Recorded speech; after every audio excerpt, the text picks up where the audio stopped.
Yo bra, ngomso imini yokuqala esikolweni ziyavulwa bra and kungolesihlanu. Iyathini ke ngongawo wena mfethu uyabangena esikolweni ngomso? Mfethu andikho sure bra, yazi ka ufana ucinge uvula izikolo ngolesihlanu ezinsukwini. Hayi mina mfethu ndiyabangena ngomso bra. Hayi wena inobuzazi ushiyeke usinde le bed yakho. Hayi kodwa yazi xa usitsho kanje mhlambi nami ndingaya. Khawuye esikolweni fonini cause uzawushiyeka uhlale nabani apho ubuyashiyeka. Ndingashiyeka notamkhulu wena mfethu apha endlini ngomso cause yabona yena. Ibina le remote yale TV na yempilo. Khawuzonibonisa uba ndiyibeke phi nale remote yale TV wena kwedini.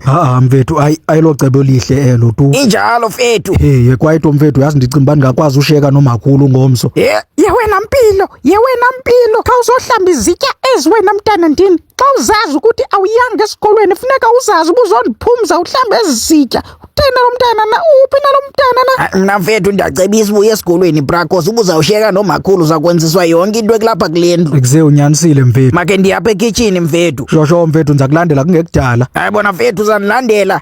Hayi bo fonini ndiyogeza chiefs mina ndidinga imlandela unguwe mina utena ngokuna. Hayibo. Molweni kule butone caps blue indlela omnyama ngayo ngathanda uba ngumlungu. Ndabona ishoti yakho, ndabona ibhlukwe yakho, ndabona izihlangu zakho ingathi ulala ngazo ebusuku.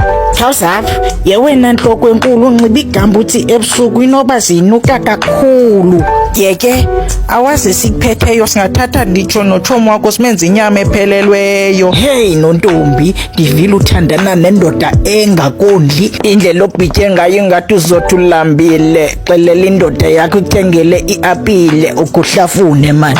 I-outfit yakho iyandichaza, I mean yesibhanqa ugrand wona lomnqwazi isiba lona liyaphi. Into eniyaziyo nje kuphapha ndivele njika inhloko yakho ndijongise ngemva. Eyona nto inokikubhide anam. Molo tamkhulu. Yazi andibathandi abantu abathanda undiqokisa ke mna. Hayi bona tamkhulu. Bendikuthume ientye ekuseni wena okanye awusakhumbuli? Ientye mkhulu ekuseni. Ngiyabona ke ngoku. Ziphi ke ngoku ientye zam okanye uyithathile imali yam wayitya kuwe kwedini? Hayi mkhulu andiyityanga imali yakho isekhona ilapha kum ngoku. Ndiyacebisa ke mna kuba uhambe uyozithenga kwangoku sisathetha kakuhle ndingakakubonisi uba ndimenzani umuntu ondiqokisayo. Tyhini madoda suthi kum wena kwedini. Ndiyakuzala kaloku kwedini. Yo ndiyaxolisa tamkhulu. Vutseke ke hamba mani. Phambene nale ntwana itheni yasiyajikela ixoki nje mvanje. Wenza ntoni apha? Ndenza into apha. Ayikho kukutya ubuthe uzandiphathela kona oko kanti. Ukutya? Ewe oko kanye ukutyayo ngoku. Ukhona umuntu obekekileyo ndizambona namhlanje late. Ngubani lowo? Igama lakhe nguThabo. Ufumene enye indoda nangoku. Le ndaba mayihlale phakathi kwam nawe ndiyacela. Hayi bo ngoba. Ingxaki andifuna umakhulu notamkhulu bamazi lo mfana bazose bafuna undibulala. Ndim lona ofuna ukubulala ngoku sithethayo ke tana. Uyini ndiyacela ungandibulali. Hayi bentombi awusacengi for ubomi bakho. Kaloku ikhona into ozayifumana xa ungandibulali. Ewe ke ndikumamele. uThabo unomalume wakhe omdala. Hayi bona nyanya. Ewe. Bubudala obungakanani obusithetha ngabo apha. Kula age yakho kanje. Hayi ke ndicinga uba ndizawuhamba nawe ke ntombi. Ela wena ufuna ntoni apha esitratweni fondeni? Tatseko fethu ndizothenga ientye zikatamkhulu fethu. Shosho mfethu uyalazi masigama lam uba ndingutsekho not utseko otherwise kawenza i-2 mfethu.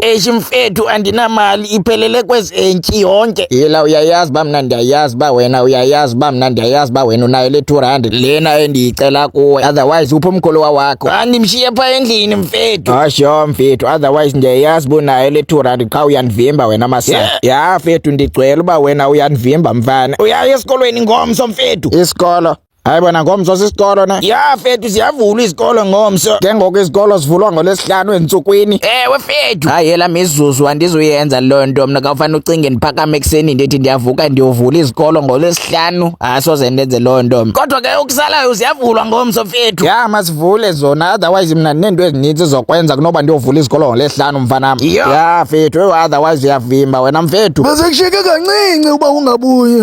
Ngcono kodwa uba ndibuyile mkhulu ekugqibeleni. Ya funeka umbonge la my friend kuba ekunike ezi ndizifunayo. Ayibona tamkhulu uthetha ukuthini ngoku? Nditsho uba bendizawuqiniseka ukuba ndiyayipraktisa laa ngoma yamagugu mfana wam. Ayibona tamkhulu. Vutseki ke kwethini suke ebusweni bam. Yela sundijamela kwethini tena le ntwana nayona. Ayibona wase wamazandonga emini kanje iyathini?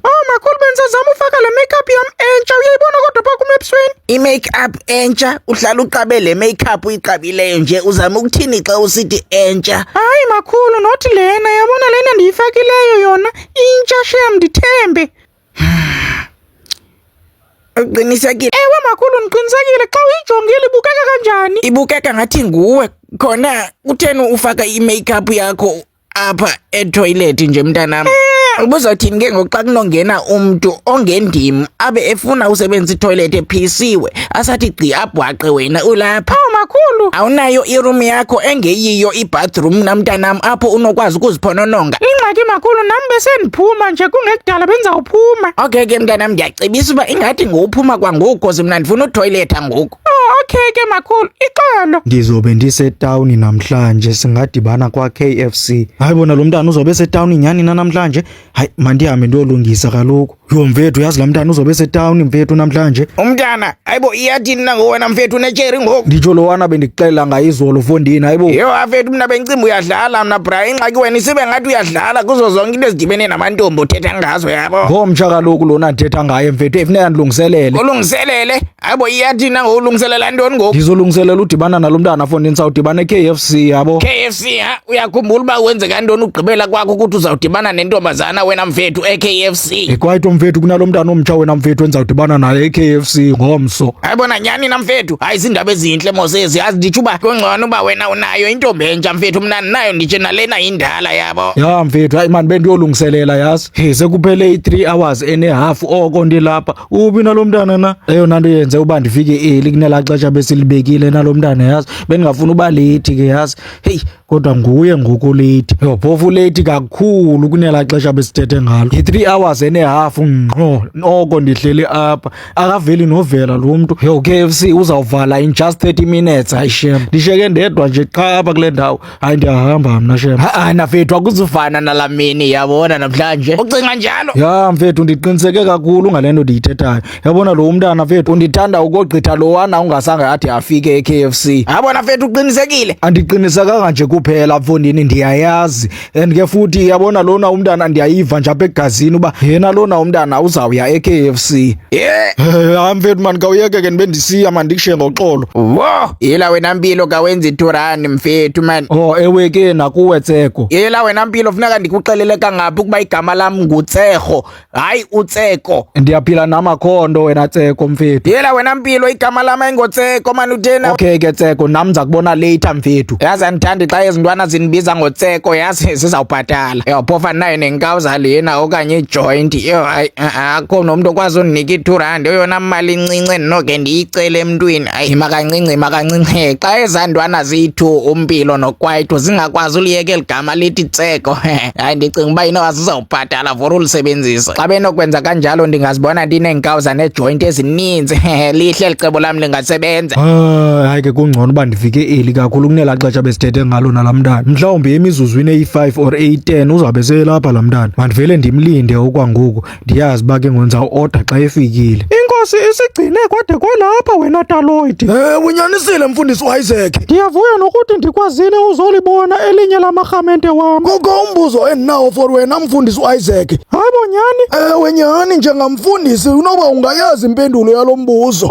Okay ungabuza Taloid. Xa ndichamayo phaa etoilet ngothula nangoxolo umsuzu ungenaphi wona? Hayi ndiserious nyani wena mfundisi because ngelinye ixesha ndizabe ndisiya lapha ndiyochama ndisuke ndive sekuphuma nomsuzo kodwa mna bendiyochama. Yenziwa yintoni loo nto mfundisi uIsaac?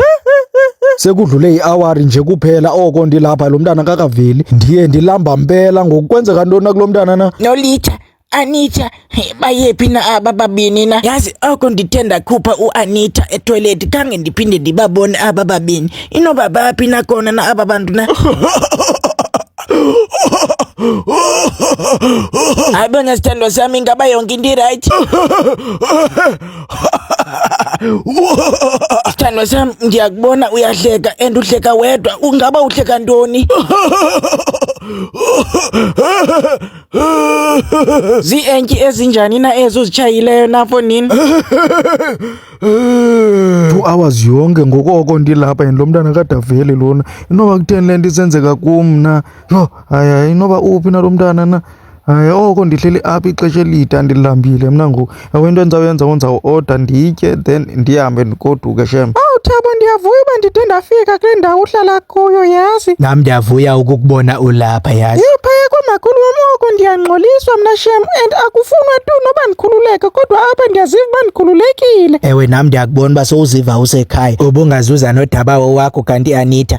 Utsho udabawo wam uNolitha? Ewe, ndiye ndamxelela ngomalume wakho, wanomdla for ukumbona. Oh, hayi ke zindaba ezinhle kakhulu ezo. Ndiyavuya xa enomdla wokuthi akwazi uba afune uzondibona. I mean, afune ubona umalume wam. Uphi ke ngoku yena? Ndimshiya endlini kaloku mna ngela xesha belungiselela ukuza ngapha, kaloku mna bendingakwazi nolinda ukuzokubona. Yho, ke ngoku uzawuyazi lapha ukuba siphi thina? Hayi ke sizihluba, ndizamfonela then ndimnike zi-directions zale ndawo sikuyo, yabo. Oh, okay. Ke ngoku owakho umalume uphi yena? Oh, umalume wam, oh hayi shem, undixelele uba usendleleni eza apha, yabo. Oh hayi ke kungcono ke xa usitsho kanjalo.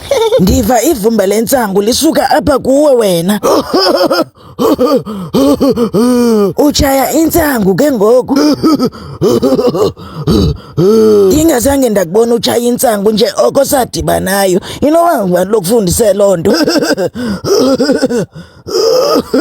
Hayini.